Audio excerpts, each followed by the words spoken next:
ഗവേഷക വിദ്യാർത്ഥിയുടെ ലൈംഗിക അതിക്രമ പരാതിയിൽ റാപ്പർ വേടൻ വീണ്ടും ചോദ്യം ചെയ്യലിന് ഹാജരായി. എറണാകുളം സെൻട്രൽ സ്റ്റേഷനിലാണ് ഹാജരായത്. പരാതിക്ക് പിന്നിൽ ഗൂഢാലോചനയുണ്ടെന്ന് വേടൻ പറഞ്ഞു.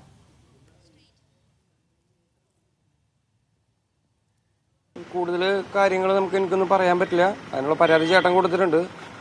ഈ തിക്കും തിരക്കും കേസൊക്കെ ഒന്ന് കഴിയട്ടെ, ബാക്കിയുള്ള കാര്യങ്ങളൊക്കെ പിന്നെ സംസാരിക്കാൻ നമുക്ക്. ഗൂഢാലോചന സംശയമുണ്ടോ?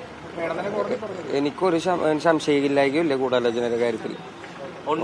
തീർച്ചയായിട്ടും സംശയമുണ്ട്. അതിനുള്ള കാര്യങ്ങളൊക്കെ പിന്നെ ഒരു ദിവസം ഒന്ന് പറയുന്നതായിരിക്കും. ഞാൻ ആദ്യം ഈ തിരക്കൊന്ന് കഴിയട്ടെ, ഒന്ന് കടന്നോട്ടെ. ഞങ്ങൾ ലിഡിയ ജേക്കബ് വിവരങ്ങൾ നൽകും. ലിഡിയ, ഇപ്പോഴും ചോദ്യം ചെയ്യൽ തുടരുകയാണോ? ഈ തുടരെ ഓരോ പരാതികളായി ഉയർന്നു വരുന്നതിനോട് അതിന് പിന്നിൽ ഗൂഢാലോചനയുണ്ടെന്നാണോ വേടൻ പറഞ്ഞത്? തുടരെയുള്ള പരാതികളിൽ ഗൂഢാലോചനയുണ്ട് എന്ന് തന്നെയാണ് വേടൻ പറയുന്നത്. നിലവിൽ ചോദ്യം ചെയ്യൽ തുടരുകയാണ്.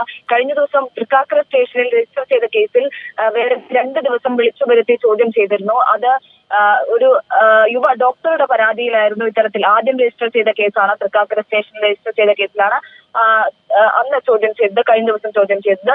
ഇന്ന് രണ്ടാമത്തെ പരാതിയാണ്. അതായത് മുഖ്യമന്ത്രിക്ക് നൽകിയ പരാതി, ഗവേഷക വിദ്യാർത്ഥി നൽകിയ പരാതിയിലാണ് ഇത്തരത്തിൽ കേസ് രജിസ്റ്റർ ചെയ്യുകയും സെൻട്രൽ സ്റ്റേഷനിൽ കേസ് രജിസ്റ്റർ ചെയ്യുകയും ഇന്ന് വേടനെ ചോദ്യം ചെയ്യാൻ വിളിച്ചു വരുത്തുകയും ചെയ്ത് ഹൈക്കോടതി മുൻകൂർ ജാമ്യം അനുവദിച്ചിട്ടുള്ളതിനാൽ ചോദ്യം ചെയ്ത ശേഷം വിട്ടയക്കും. പക്ഷേ ഇത്തരത്തിൽ തുടരെയുള്ള ആരോപണങ്ങളിൽ ഗൂഢാലോചനയുണ്ട് എന്നാണ് വേടൻ പറയുന്നത്. കഴിഞ്ഞ ദിവസം വേടന്റെ കുടുംബം ഇതിനെതിരെ രംഗത്ത് വന്നിരുന്നു. മുഖ്യമന്ത്രിക്ക് പരാതി നൽകിയിരുന്നു.